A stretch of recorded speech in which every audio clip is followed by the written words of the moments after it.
Right now, we're asking local drug recovery specialists more about the Florida shuffle that has claimed the lives of 2 Rock County men. And a Wisconsin lawmaker looks to put the state on the map for research into spinal cord injuries. Plus, a local mental health facility is getting a major expansion. A look at how many more patients they'll be able to serve.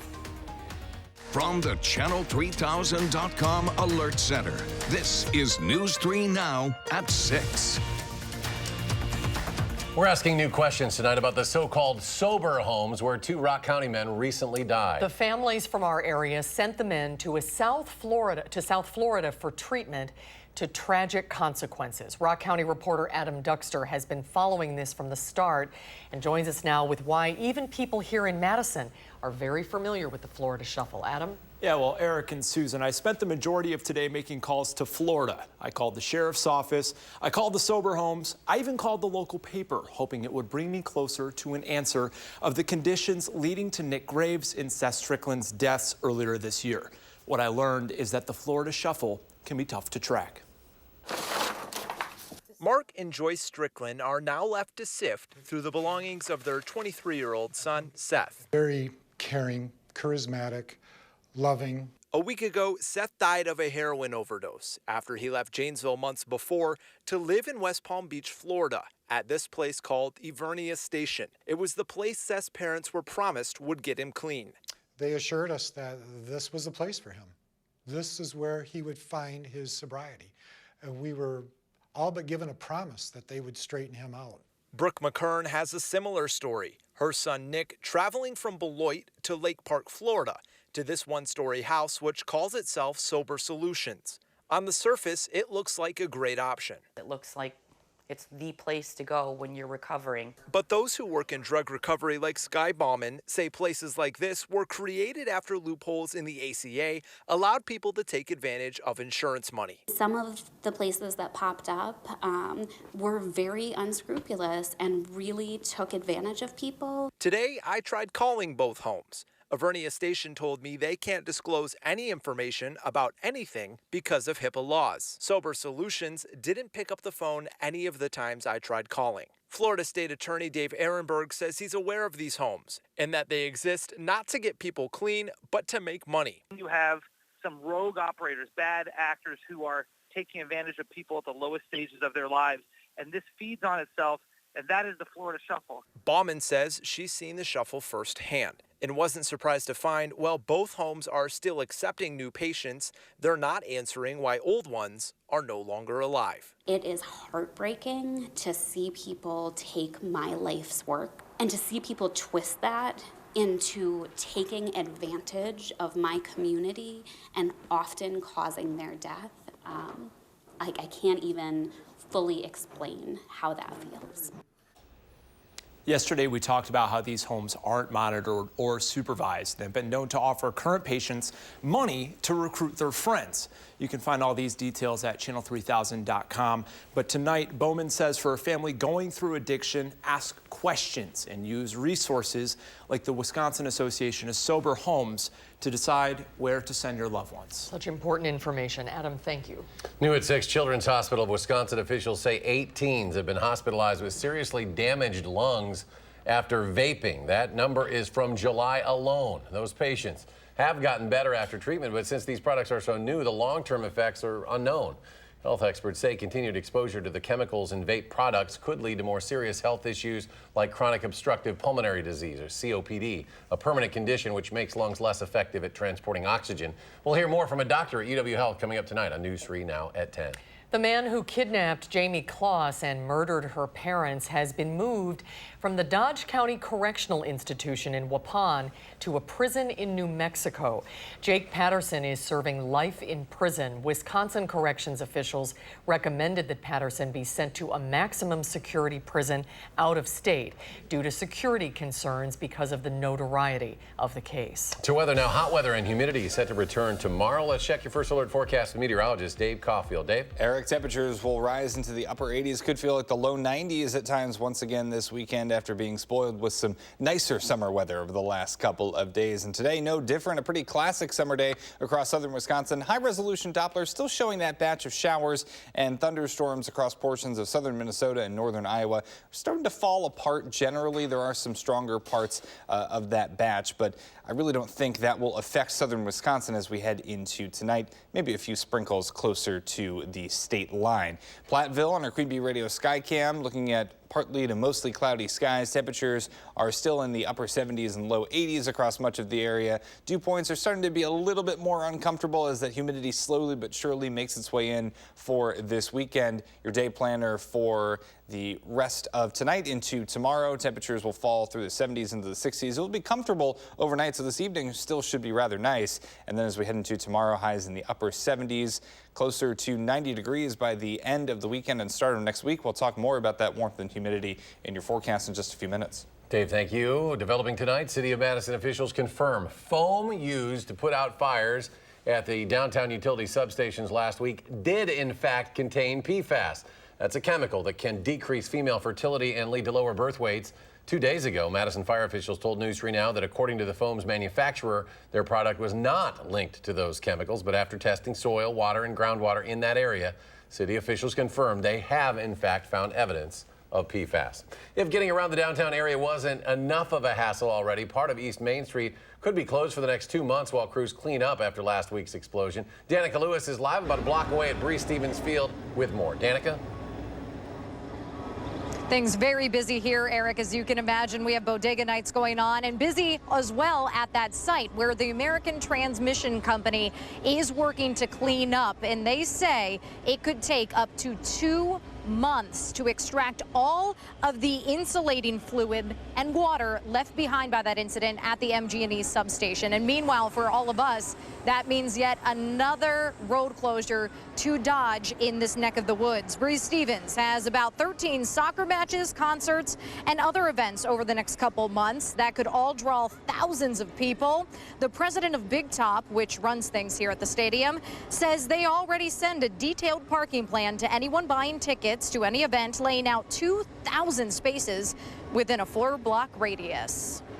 It's not really an intuitive spot. You know, it's not like Warner Park where there's this huge parking lot right next to the stadium and you walk in, you know. But we actually have more spots secured for use for events here at Bree-Stevens Field than we have at Warner Park. They're just in weird spots, kind of off the beaten track.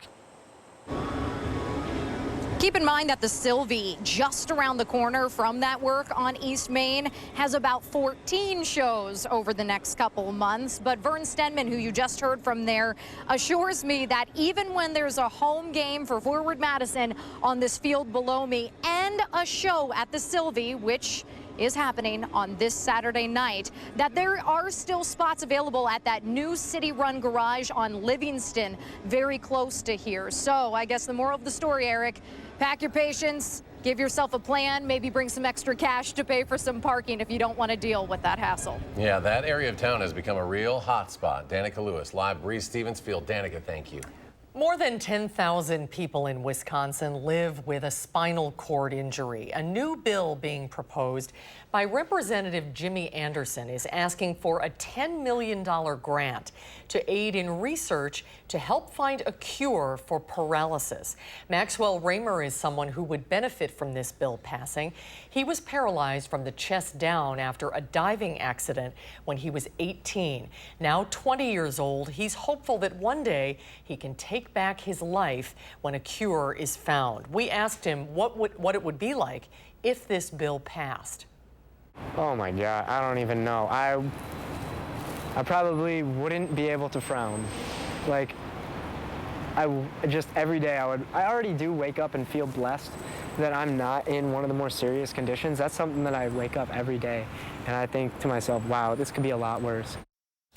The bill hasn't been formally introduced yet. Right now, it is circulating for co-sponsors. A secure treatment center for teens in Dane County is getting a major expansion. The number of teenagers treated at Mendota Mental Health Institute will triple in 2 years. Rose Schmidt talks more about the growing need for space.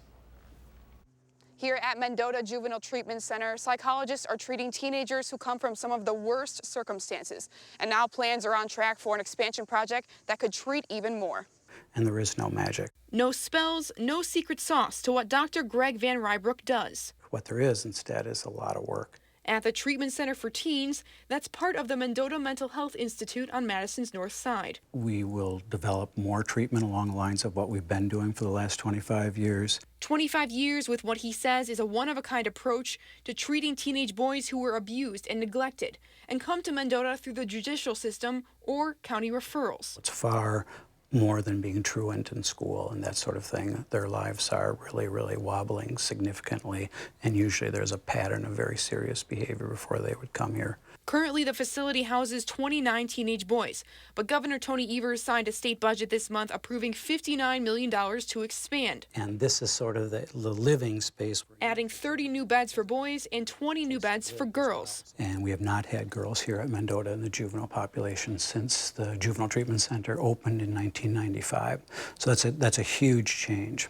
A huge change because the only other facility in Wisconsin that currently accepts higher-level secure teens is the troubled Lincoln Hills Copper Lake Youth Prison, which is slated to close in 2021. When Lincoln Hills closes, the idea is that there will be juvenile correctional facilities that corrections will run, and that some of those youth would also be available to come here. Using hard work with the goal of making a difference, one life at a time. And that treatment's been effective in reducing recidivism in half with the most dangerous and violent boys in our state. The expansion project is on track to be completed by 2021. I'm Rose Schmidt for News 3 Now.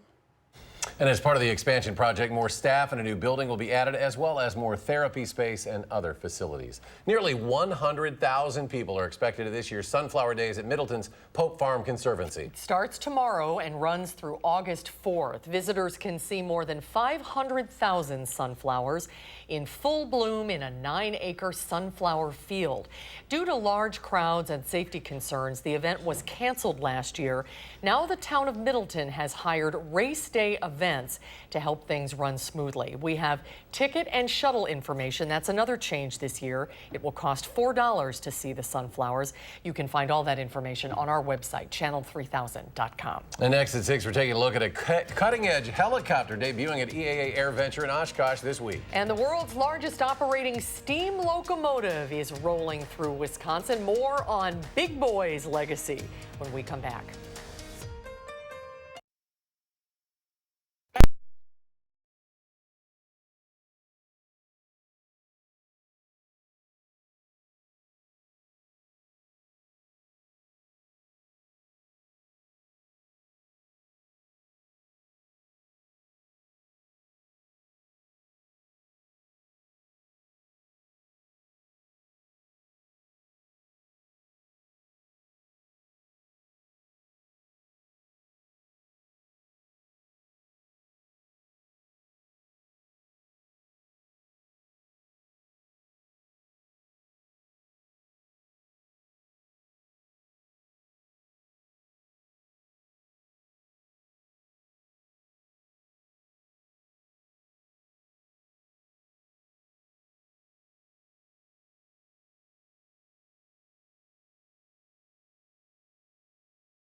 The world's largest operating steam locomotive is making its way through Wisconsin today. This is video from Waukesha County, where Union Pacific's Big Boy passed through today. The engine is touring the country to commemorate the 150th anniversary of the Transcontinental Railroad. Tomorrow morning, the locomotive leaves Butler Yard in Wauwatosa and heads to Chicago.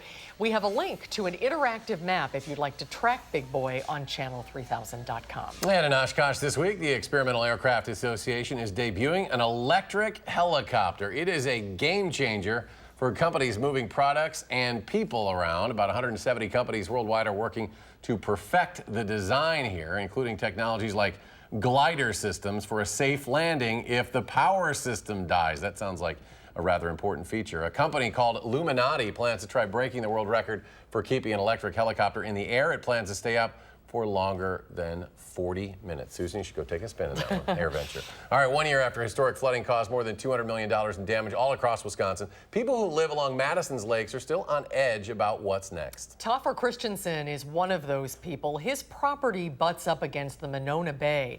And in recent years, he's watching the water creep higher and higher. He had to sell his boat because it no longer fits under the bridges to reach the lake. And he's had to take apart his pier year after year as it's often submerged. He has some questions for local government about what it's doing to protect him. The county has an obligation to taxpayers to help them take care of their property, and this seems like an issue that they could solve pretty easily just by lowering the lake level at the beginning of the season. We can do it on paper at this point if everyone could agree on what they should be on paper, but in reality it's kind of a different situation. Leah Linscheid talked to city engineers about why lowering lake levels doesn't necessarily solve the problem and what you can be doing to protect your own property. That's in tonight's Call for Action. It's on News 3 Now at 10, and we'll be right back.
Good evening. I hope you had a really nice Thursday. Once again, the sunshine visited southern Wisconsin, but unlike a couple of days prior, we haven't had any showers and thunderstorms break out during the afternoon hours. Those have stayed mainly to the west of us, and we're seeing that system that brought some rain to Minnesota and Iowa fall apart for the most part this early evening. There is still a chance of maybe a few sprinkles across southwestern Wisconsin, closer to the Iowa and Wisconsin state line, but really this system not going to affect many of us. We're going to stay partly cloudy, maybe mostly cloudy overnight as the clouds from that system get a little bit closer. So really we've been looking at a fair amount of sunshine this month, and that's helped temperatures get well above normal for this time of year. 4 degrees above normal is our monthly temperature departure so far. We've actually been pretty close to where we should be over the last couple of days in Madison. If the month ended today,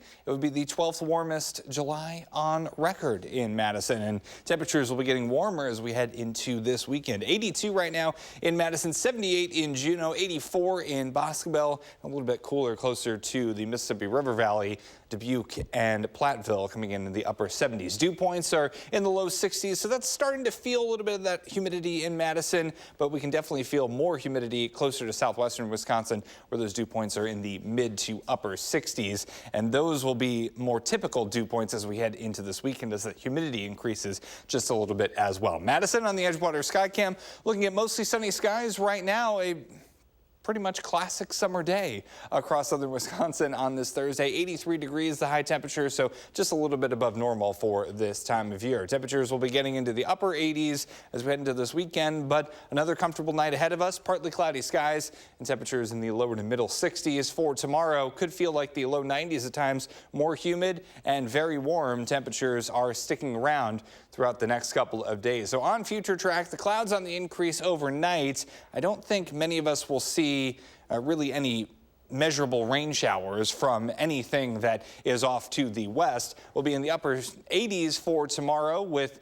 partly sunny skies, and then a similar situation shaping up for Saturday with highs in the mid to upper 80s, and we could feel like the low 90s when you factor in that humidity for Saturday, and mid 90s for some of us on Sunday. 7 to 10-day forecast showing those shower and storm chances increasing late Sunday and sticking around for Monday. Does look like we get another comfortable stretch of weather by the time we get to the middle of next week. The Matt LaFleur era gets its symbolic start. So what's different? Well, we'll have a report from Melissa Kim in Green Bay in sports.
The Green Bay Packers 2019 season has begun. Today in Green Bay, the first training camp practice under new head coach Matt LaFleur. Our Melissa Kim was there, and she says this year already looks a lot different than last year.